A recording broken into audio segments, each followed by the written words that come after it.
I don't know if people are really taking the time to listen to what he's saying. Because although there are some hard parts where I'm like, but once you get to the end, you're like, he's not even talking about the subject matter that people are really mad at. He's attacking a whole different issue. But are you willing to listen?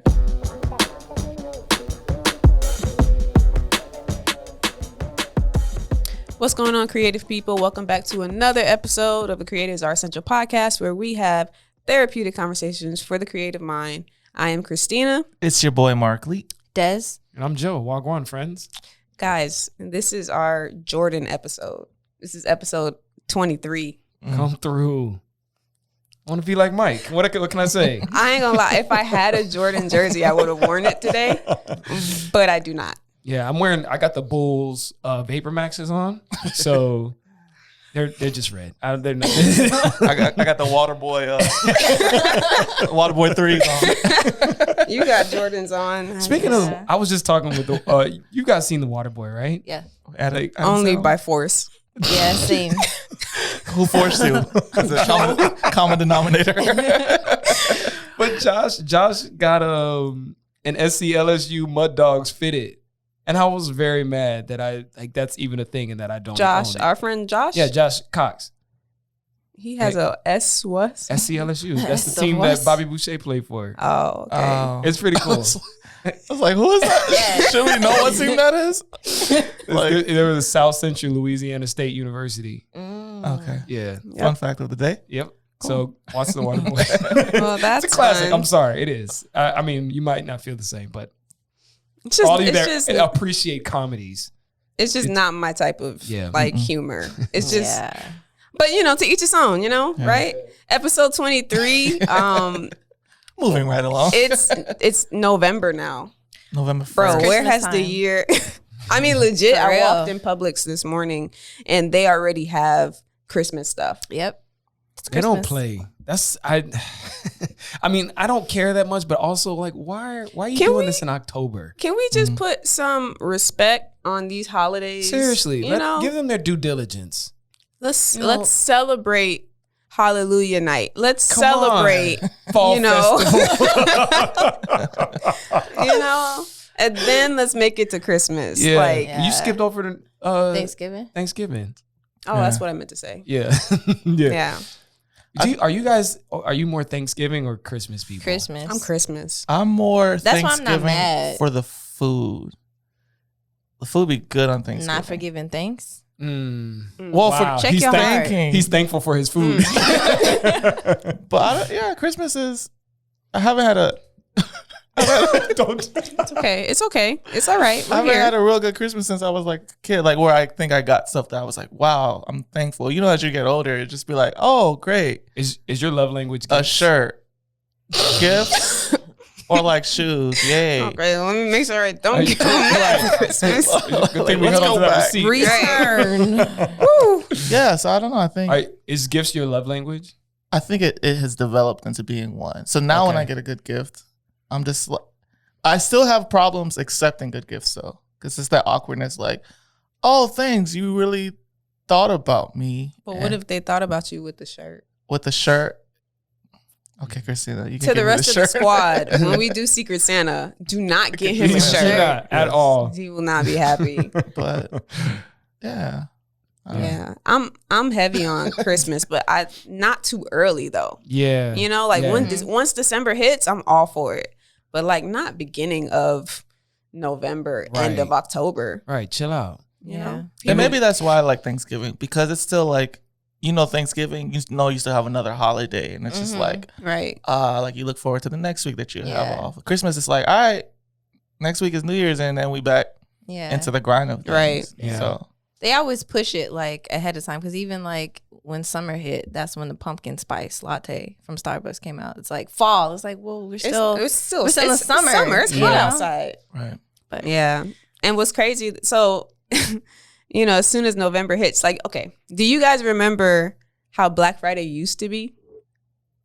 Like when Black Friday came, like you would go and get the newspaper, and then you would sit and all the ads would be in the newspaper, and you only really had, well, on Thanksgiving, that's when the newspaper would come out, and you only had like a day to like plan, like what store am I gonna go to first? You know, what deals am I targeting? Now it's November and they're like Black Friday deals right now. Seriously, Black Friday month. So Right, We already had Black History Month. We got another month.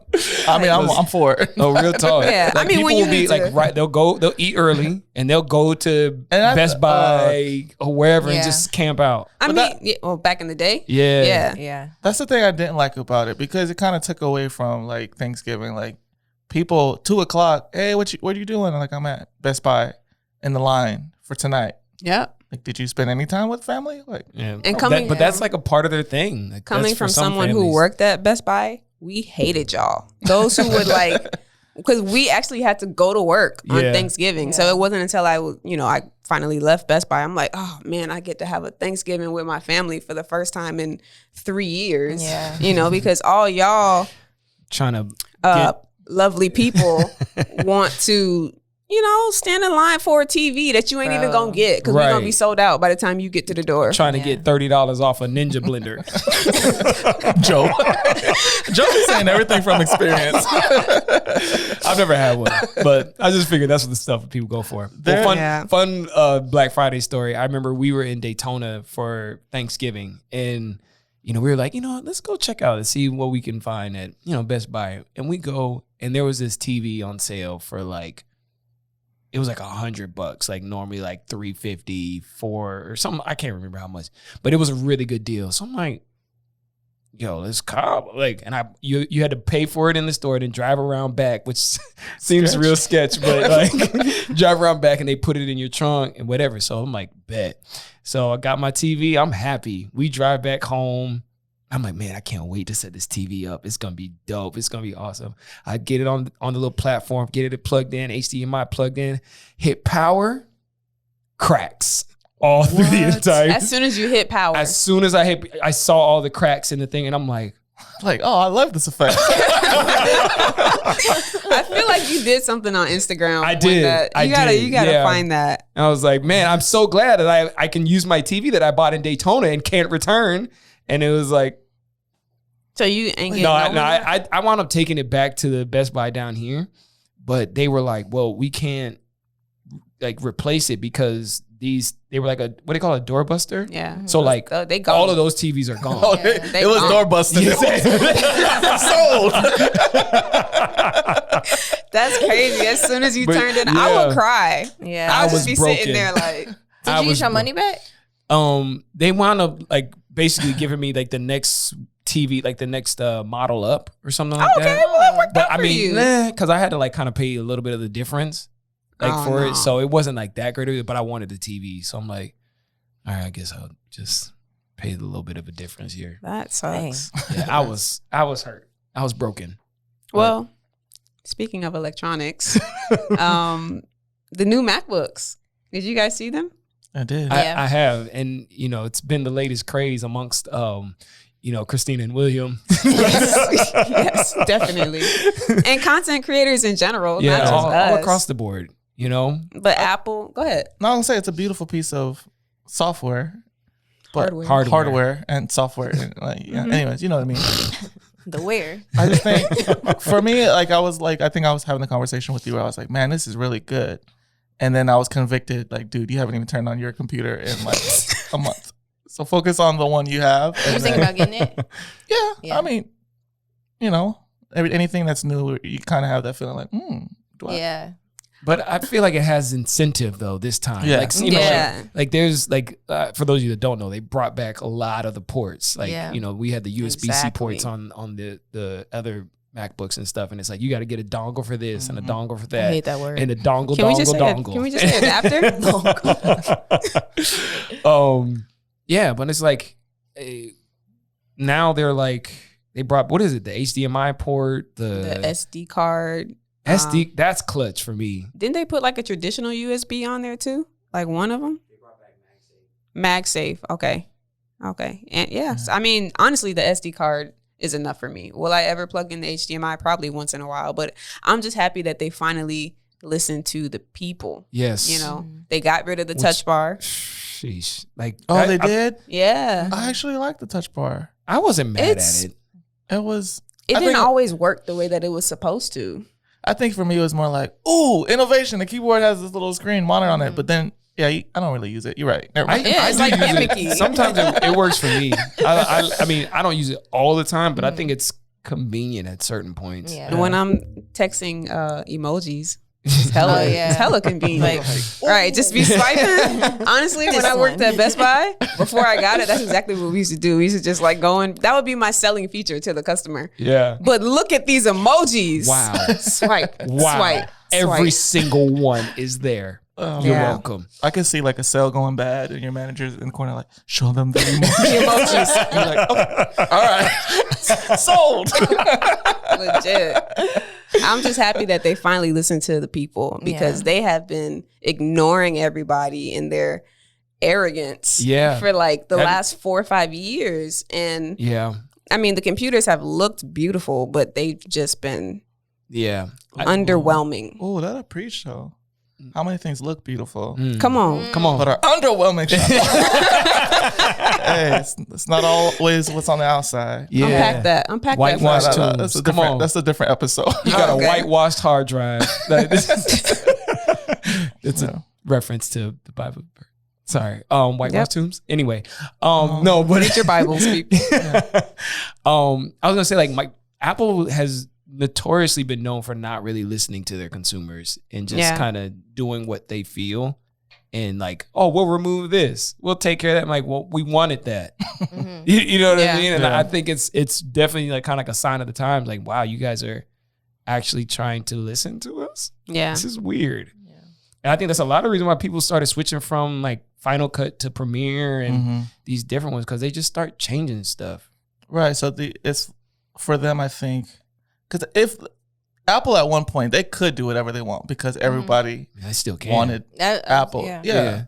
So I think for them, even with the whole, we were talking about the space bar and how it would get stuck with the keys. And then I know that with the 16-inch, I forget what model it was, but then they had to go back and like redo the same computer and then like sell it. Yeah. I just feel like they've been struggling ever since Steve Jobs passed away. Yeah, because Apple's done a lot of the stuff that Steve Jobs said they will never do. Yeah.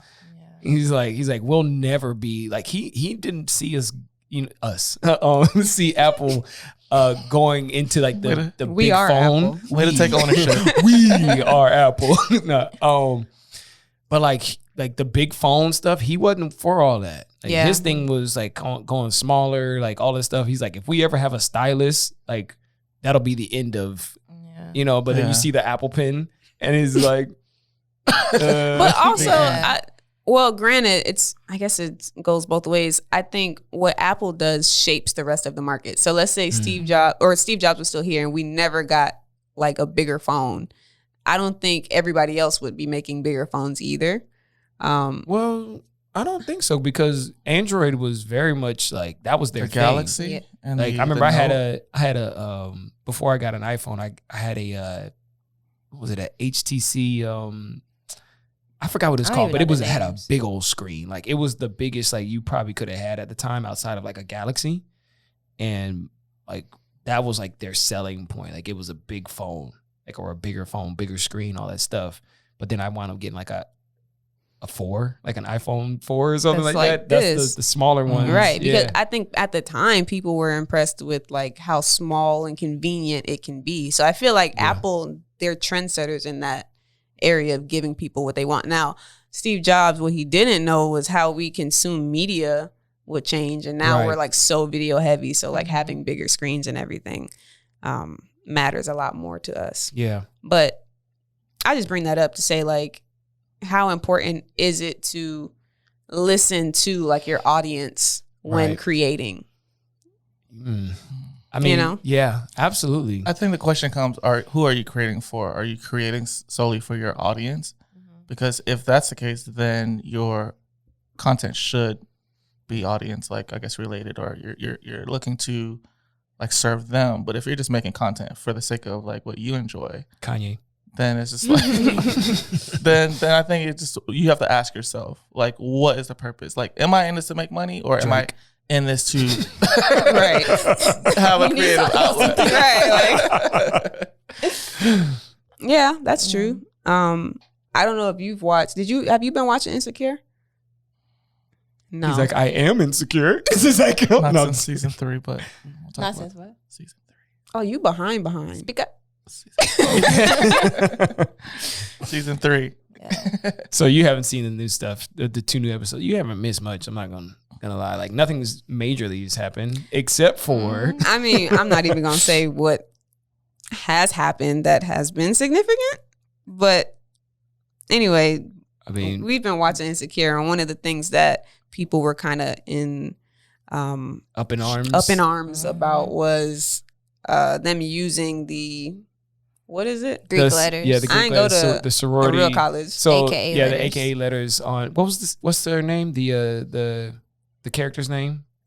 I can't remember. Amanda Seals. Yeah, Amanda Seals' character was wearing. I guess the character is an AKA, and they actually put the actual like AKA logo on. Like, she wore a sweater. And well, why is that something to be upset about? So though? that's my it's like point. representation. If anything, That is my point. If anything, it's like bringing awareness and attention and like to the sorority. Like, we just be mad for no reason. Yeah,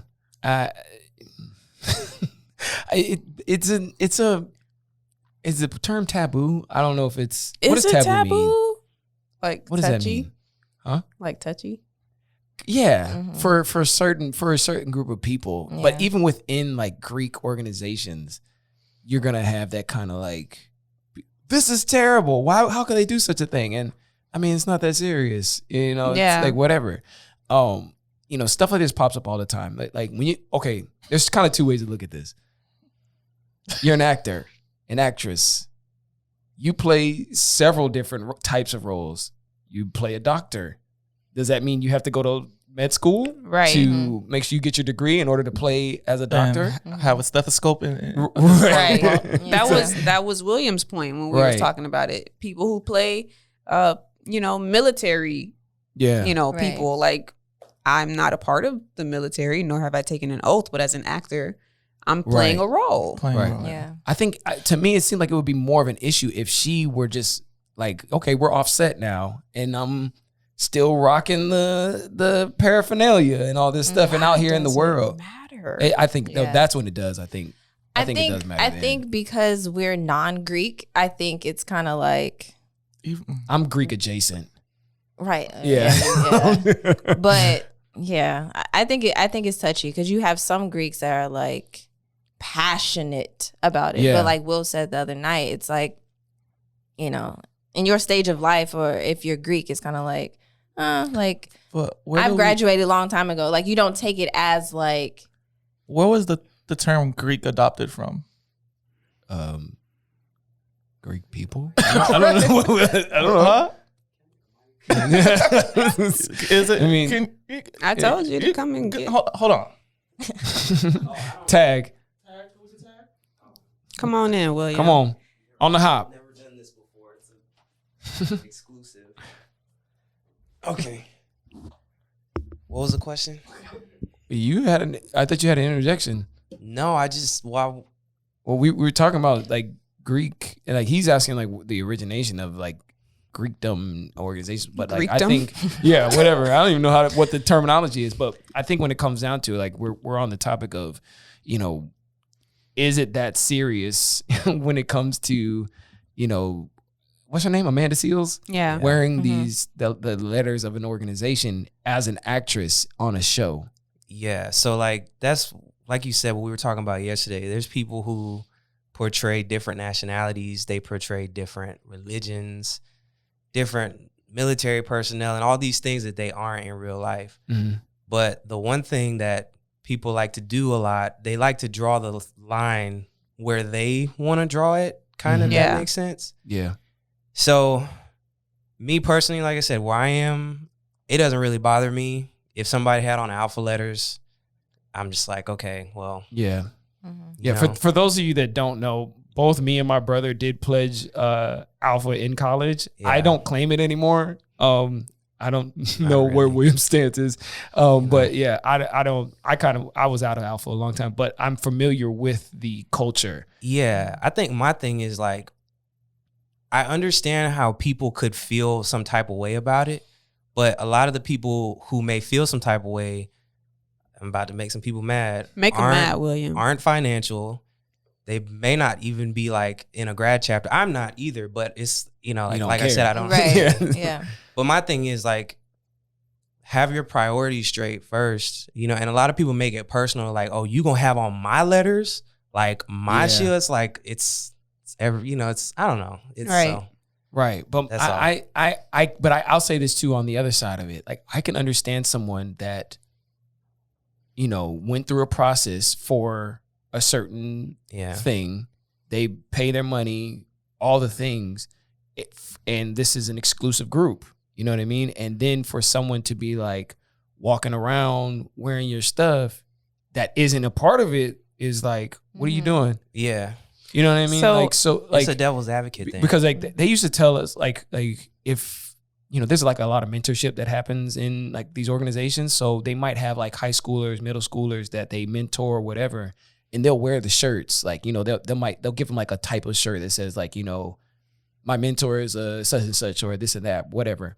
They're like, yeah, you can wear this, like, like do it, whatever. But when you get to college, don't put that on, because they know like it's like now like you're in it, like in college. So like you don't want to look like you're a poser or something like that, because it can be you'll get blackballed. Exactly. So I can understand that when it comes to the organization where you just walking around the streets, but when it comes to an actor and an actress playing a role, it's not that big a deal to me at all. Yeah. It's not. And for me, I'm like, what's the difference between that and like people who attend a university and then they're selling the university's like name in a store somewhere and everyone's just wearing the shirt, Yes. But it's the same thing. But I mean, but even in that, like you can't just take a school's logo and start selling shirts. Don't got to be legally. The logo, but it's the name of the name of the school. Like you have like was it Harvard? Mm-hmm. Crew neck, right? Yeah, and I get asked. But you better believe Harvard's getting a cut of that. I guess. Like, you know what I'm saying? But like, can you take a name of a school and like have that school in a movie without the school's consent? I doubt it. You get what I'm saying? I highly doubt that. Or it's like made up because it's a movie. It's a made up university. Think about it. Like you see, like let's use what's the one with the movie? Moo. Theta. Oh, Stomp the Yard. Yeah. Like I love that they movie. made two fictional organizations probably because it was going to be too expensive to, or maybe they just weren't allowed to, but to use two established organizations to be in their movie. You know what I'm saying? But like even when you look at A Different World, they also had the Kappa Lambda Mu. There was their like fictional fraternity For Kappa. It was just like on the show. Like that was their fictional fraternity. And then they had a fictional sorority. I don't remember the name of it. But you could tell like they were kind of modeling after AKAs a little bit with their fictional sorority. Yeah. But the cool thing about A Different World was they have real Black Greeks in the background. Right. With real letters. There's deltas, there's Qs, alphas, everybody back there. And they're extras most of the time. That was a way where I feel like it was just cool. It was just nice to see the representation. Yeah. But the actors themselves were not in those letters. Right. Which makes me think now, like talking about Insecure and Amanda Seales, is like, should she have been? Or maybe her character, maybe they should have made a fictional sorority for her to be a part of. Or just have her in the colors, not necessarily the letters. Shield, because like even with the colors, like had they asked AKA for permission, they would have said no. Yeah. Well, I'll say this too, though. Like that's kind of like two different routes, because A Different World is based on like a college. It's a show based on like living on college campus and all this stuff. Yeah. Insecure is insecure. It's several different areas. You know what I mean? Like they happen to be on a college campus. So like I don't think they need to go through the whole process of creating a new fictional this and that, because we're only going to be in this part for like an episode. Maybe they should have just went the Beyonce homecoming route. Yeah. Beyonce but no one would have cared though. Her own what? I think that I feel like the reason why they did that because they wanted to pay some type of homage to Black Greek letter organizations. Right. And so, hey, you know, let's put, you know, AKA on in this thing, like, oh, you know, wait, were they weren't was Issa Rae a Delta? I don't think in so. The show I'm talking about. Oh, I don't think so. No? Okay. Maybe I dreamt that. That sounds weird. Dreaming about episode. She married, Joe. She married. You're right. CAE after dark. But yeah, I'm okay with it at the end of the day. I don't think there was anything malicious. Like she wasn't killing nobody. She wasn't like saying these letters are stupid and throwing them on the ground. She didn't do none of that. She was just having a conversation with her friend with a cardigan on. Right. And that's my thing. Like if anything, I think that they should be like proud to have their what is it called? Sorority like represented on screen. I would take that as an honor and be proud, not, you know, offended about it. But that's, you know, that's me. That's neither here nor there. Yeah. I ain't go to nobody university, so. Straight up. And I ain't a part of no. Yep. Liberty University. Yep. So, yeah. That's that. The next thing I want to talk about, I don't know if y'all want to switch back. Well, wait, what's the next thing you talk about? Speaking of people being offended, Dave Chappelle is on the chopping block. Ooh. Switch. And cut. Maybe we'll switch for that.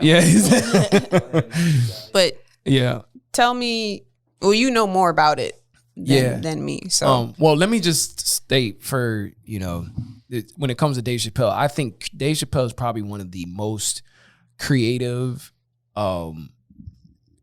potentially greatest of all time comedians. Like the way he structures his jokes is like, I don't see anybody really out there that's doing it better. That's a strong title. I'm not gonna like. I really status. Richard Pryor. Like people. I mean, I wasn't big on Richard Pryor. Well, then again, I also haven't heard a ton of his stand-ups, but it was a lot. Now, granted, Dave Chappelle is a lot. Like, you know, as far as his subject matter and stuff like that, I don't always identify with it, but I respect the art of how he puts jokes together and how well it's like seamless and like, you know, all that stuff. He literally, I don't remember which one it was, but he said he has like a bowl of punchlines that have no lead up to it at all. And he'll just grab one and he'll be like, you know what? I'll make a joke out of this and this is going to be the end. Like, and so he told the audience the punchline. And he said, I'm going to work it into this show at some point, and you're not going to know. And he did it twice. And you didn't see it coming. And it was like, man, that is like, he's really awesome in that sense. Now he's again, his subject matter is a bit much. Like, I don't always like people cussing at me all the time, but I can really respect it. Like, I really like the cleaner comedians. Like, I like Sinbad and, Sinbad is hilarious. Like Nate Bargatze, all of like that. I really like a lot of those guys. But I respect the heck out of Dave Chappelle because he's really dope with what he does. So his most recent stand-up, The Closer, ruffled some feathers. And I'll say this, he hit on a number of different groups within the special. But he definitely got a lot of kickback from a particular group, and it's been very public. Let's say that. So yeah, I don't really know how deep into the actual stand up itself we need to get into, but that's my overview. We just want to say before we start, the thoughts and opinions of Dave Chappelle are not that of Creatives Are Essential. Clearly, because he doesn't know that we exist. Yeah.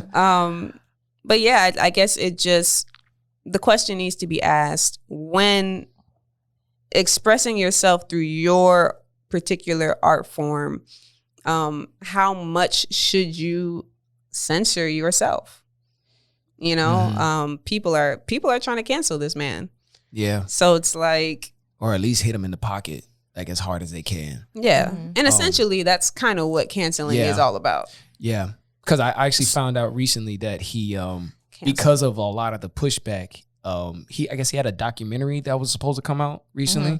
And a lot of the people that were looking to kind of partner with him are backing out because they don't, you know, they scared. Yeah. They don't want to be, you know, associated. So is the cancellation working? Not necessarily, because he said like, I mean, I think probably to the level that he wanted it to go, but now he's rented out like maybe 10 different like locations throughout the country, and he's doing like viewings at those, but they're like huge. Yeah. So this might sound like silly, but can you cancel someone like Dave Chappelle? Like no. Dave Chappelle, like overwent $50 million. He turned it down. Or 100 million. 50. Yeah, 50, right? From the Chappelle show, yeah. Right. And it's just like, if you can deny $50 million deals, then you, like, how much you got? Like, you good. Like, you know what I'm saying? So it's like, is it really hitting him in the pockets? Because I think for him, obviously, Dave Chappelle being a very intellectual person, you have to count the costs and know, like, man, this might do some things, especially when it comes to the subject matter that we are not mentioning. That's just the times that we're in, when anything that's said about the subject matter that we're not discussing, it's just gonna cause some type of like pushback or like ruffle feathers or whatever the case is. Like it's just gonna happen. I like how Kev on stage said it. He's like, you can't, like, what we define as cancel culture isn't exactly like being canceled. Yeah. He's like, when sorry, two things. There was a comedian where he was like, oh, they're talking about they canceled Dave Chappelle. Yeah, right. If they canceled Dave Chappelle, he'd be doing a show with me right now. He's like, but we made like $29 million off of that one special. That's crazy. But Kevin Stage was saying, like, if you're canceled, that means your fan base, the people that ride with you, don't ride with you no more. Right. That's like real cancellation. Like kind of like R. Kelly. Yeah. R. Kelly, you know, when all the stuff came out, like when it was put on the table, people were like, ooh. Well, I mean, obviously there are still people that rock hard. Yeah. Like, I'm talking about, but a lot of people that are like, we like, oh no, we out. You did. You talking about what? You did what? He had a. It's dark. I was gonna say Dave had a joke about that, like in his special, but I'd rather not go there. Just watch it for yourself. Sticks and Stones. That was the one that had that joke in there about R. Kelly. But anywho, moving on. Yeah. You were saying something, and I think you. I was. I think I had made my point. Didn't I? What did I say? Sometimes I just start talking and I don't know. You said two things. And it was the joke. It was the joke about what the comedian said, where like if Dave Chappelle was canceled, like he would be doing the show with me. That was the first thing, and then second thing was the Kev on stage about you can't really cancel somebody if your fan base is still holding you up. There's one thing that I think he said, and it's so true. It's like social media is not real though. Like it's like you cancel someone online. Okay, but is he still providing for his family? Does he still have his home? Right. Like, I know that's a means of income, but there's so much that he could do. Let's say if he were canceled by social media. Social media went down for a day and everyone was freaking out. Yeah. You know, so we were all canceled for 24 hours. So, but you know what I mean? So I just feel like he has backing, and there's things that he's doing behind the scenes or producing that we don't necessarily always see. And he's still providing for his family. Like I said, if you could deny $50 million and be canceled, I would love to be in that. Right. You know, to be in that seat. Yeah. That's real. I think the one thing, because I mean, we were talking about people before this, we were talking about people who have been quote unquote canceled. But I think the thing that makes him different is, you know, everybody else has been canceled for, and I use that word lightly, of course, but for things that have happened outside of what they actually do. You know, like Dave Chappelle is the only one that we can think of who is being like attacked for the work that he does. Yeah. That's I couldn't even think of another example. Yeah. Outside of him. He's a comedian. Right. Like their whole thing is like pushing the line, like pushing the boundary of like what can we laugh at and what shouldn't we laugh at? You know? And the thing is, I watched it. Like someone said, hey, you should really watch it. And when I watched it, I don't know if people are really taking the time to listen to what he's saying. Because although there are some hard parts where I'm like, but once you get to the end, you're like, he's not even talking about the subject matter that people are really mad at. He's attacking a whole different issue. But are you willing to listen? And that's even communication within like, you know, our circle or whoever, like when you're arguing or having a disagreement, like, are you really hearing the point or are you hearing what you want? Yeah, or you're just waiting to respond. Yeah. Like, you know what I mean? Like, okay, I'm waiting for your lips to stop moving so that I can say my part now. Right. But I'm not listening to you. Right. Yeah. And I one thing I can appreciate too is that he hit on several different groups within that, like, it's like basically like, y'all all gonna get this. You know what I mean? And like, it's just what it is. Like, this is the special, but like, you're here. You know what I mean? Like, so I appreciate it because there's no necessarily, I think, prejudice. Like, it's like, I'm coming for one group and one group alone. No, you're going to get made fun of. You're going to get made fun of. Hey, you over there in the back, you see me? You're getting made fun of. You know what I mean? Yeah. And it just, like, I can appreciate that. You know, like I'm not finna like bully anybody because we're equally getting this work. Right. And like, correct me if I'm wrong, but I think that was even a term he said, like, or it was either him or somebody else, that the subject matter that was getting bullied is now becoming the bully. Because if you say anything slightly, it's just like your whole life over, boom. Yeah. And that, I just, so it's, you know, the turntables. One thing I do respect about him though is he's not going to put out no PR apology. Yeah. Because I feel like when people begin to get attacked, the pressure is for them to apologize, whether they mean it or not. Kevin Hart. Right. And Kevin Hart, he was like, listen, I apologize to y'all once. I ain't going to keep apologizing to y'all every time y'all find something to get upset about. But I respect him, like, no, like, I'm, you know, I'm not going to just surrender when I meant what I said. And I think that's the thing. You got to know that you know what you're about. You know what I mean? Like, because especially if I know that I had no malintent in my heart, right? Like if I do something that offends anyone in this room and I know I didn't mean it, I like, listen, this is what I meant. I apologize if it like might have been taken out of context, but listen, just know like my heart is for you and it was just this, you know what I mean? So I can rock with that. You know what I mean? Like know what you know how you feel, know what you meant and stand on that. If it's something that you feel like you can't waver from. Like, question, is there, or do you guys think there's a statutes of limitation on cancel culture? Like, how far is too far to go back to cancel somebody on something? My thing is, why y'all so bored to go back and like look for something? Because that like I was saying earlier, if people gonna start to search.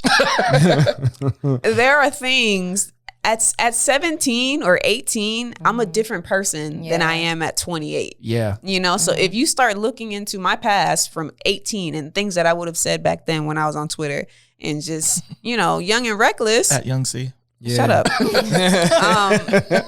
Like, what will you find? I don't know. Sometimes I go and search my own tweets to be like, all right, let me see what's back here so I can delete these now before. Clean this up. Yeah, like y'all, ain't nobody gonna. I think that's one one of the downfalls of growing up in this era of technology. Yeah, your whole life is documented on record. Like it's there, and it's like I was just playing on like swing sets, like at this age, and you trying to like hold me accountable to something I said at 12. Sometimes I go on like Facebook. You know how Facebook always reminds you like, oh, 1 year ago today. And you be like, oh.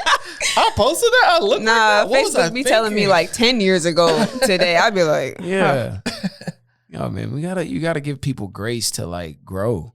Yeah. I'm like, is that person that you're looking at from 6, 7, 8, 9, 10 years ago the same person you see today? Right. And if not, chill out. And like, ask let yourself, it go. Were you the same person that you are now? Yeah. You know, the same. That's a word. You know, like you can't come for somebody for something they said 7-8 years ago when we don't know what you were saying 7-8 years ago. Grace, man.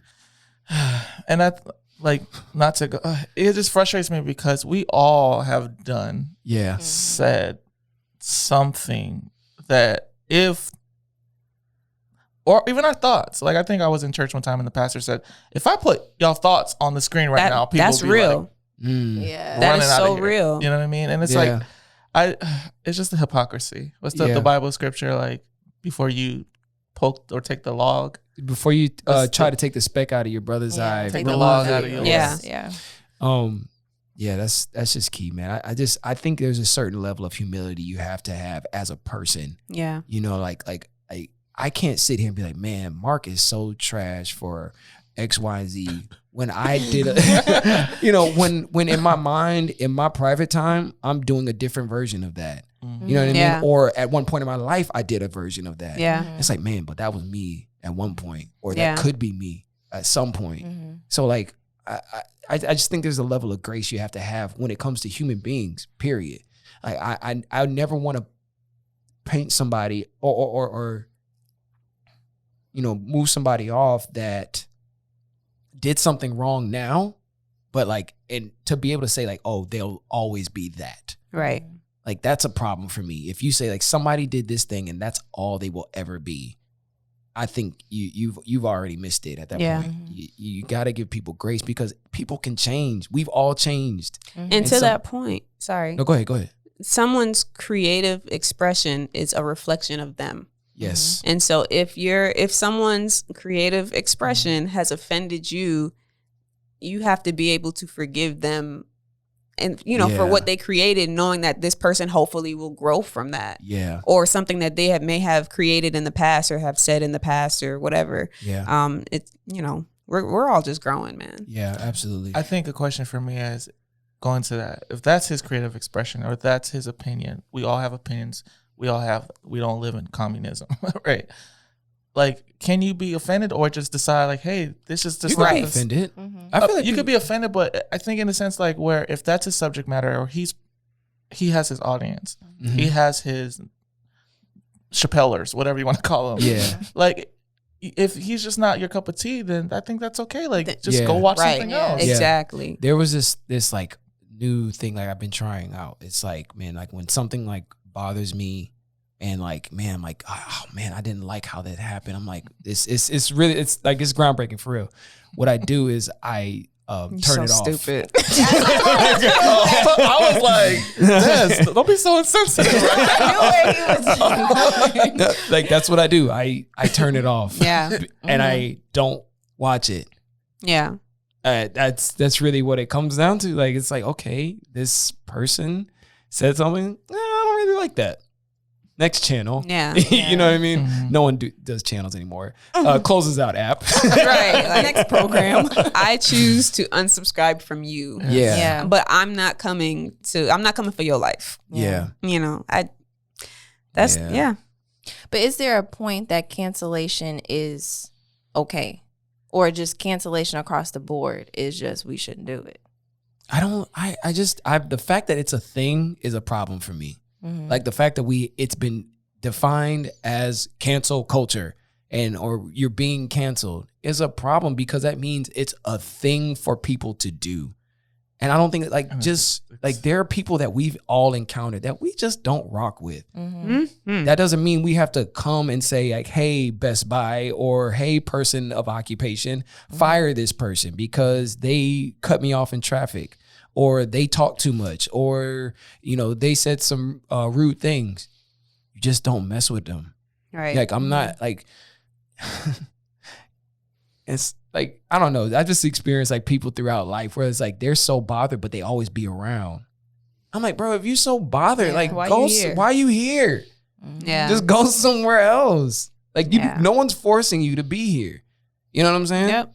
So, I mean, big up your people. But yeah, I don't know. I think it's just tough because your form of art is where you are in life. You know, that's your opinion, that's your expression, and you can choose to either rock with it or not. And that's fair. You know? That's fair. And it's as simple as that. I don't know. Yeah. And allow people to have that growth, because they got to go through that. Like I think about I mean, it's kind of like a thing with several different types of movies, but like you have to go through the process in order to be changed by the process to get to a certain point. So if we cancel people, we're removing that ability from them. Like we're not allowing them to grow through a certain thing. Right. You know what I'm saying? Like if you cut them off at the starting line, how are they ever going to get to the finish? You know what I mean? Like the finished product. So, well, for some people, I think they see that as forced growth, because now it's like, oh, now you're trying to fix it because, you know, you losing money at this point. And that's where like the fake apologies and all that stuff. Yeah. I think, but even for, you might have said this, Joe, but to even cancel someone because they said or did something that might have affected like your insecurity or they didn't think the way you thought. Like bringing them over and forcing them to feel and think what you think. Is that a lot? Like, it's just, that's you're doing essentially the same thing in a way. Like you're forcing them to now have your views and your thoughts. And if we all thought and viewed the same thing, then it's just like, it's a boring life to live. It's a boring life to live. So I just had a soap opera, One Life to Live. You said Boring Life to Live, sorry. It's a boring life to live. Yeah. I don't know. But it's, got a little heavy in here. But I don't know. I just respect, to a degree, art that makes people uncomfortable and art that challenges and creates conversation. Yeah. You know, I think there is something to be said about that, because now it should be like a door to have a conversation about a thing. Yeah. Rather than like, oh, let's just end you know? Yeah. But I think art should push the limits a little bit. Yeah. So that's and also, my piece. Don't be that person that, you know, uses Dave Chappelle's stand up to be a jerk. You know what I mean? Yeah. Like don't be that guy. Some people are like, see, blah, blah, blah, blah, blah. You guys suck. Like, okay, you're just the opposite of, you know, right. You're the other side of the coin. Don't be a jerk. But if you appreciate it, if you like his work, rock with it. If you don't, just don't. Just don't. It's simple. I don't, as a comedian, I don't rock really with Dave Chappelle, but he had some thought-provoking exactly. content. I was like, yeah, touche. Yeah, it's something that opens up a conversation. Right. I think it's as simple as that. Yeah. Well, we're going to leave it there unless anybody has anything else to say. We're going to leave it there, and we're actually going to skip the inspirations for today. So, you know, be at ease, people. We're gonna skip it because we actually gotta get out of here. Good one, man. All right, we'll just just write it down, save it for next time. Yeah. Hopefully, there's more inspiration by then. Yeah. Thank you guys for checking us out. Be sure to follow us on Instagram at creativesareessential. You know, I'm not gonna say nothing about no new merch right now. You'll see it when it comes out. Yeah. Follow us on Instagram to check it out. But also, we were talking about Cashapp last episode, and if you want to support Creatives Are Essential, you love what we're doing, you know, we're trying to build it up a little bit. You can, you know, send some love, no pressure. You know, we gonna be here either way. But donation love. You know, Cashapp, Creatives Are Essential at the money sign Creatives Are Essential. Creatives Are Essential. Yep. Yeah. And I am Christina. It's your boy Mark Lee. Des. I'm Joe. Later, friends. We'll see you on the next one. Peace.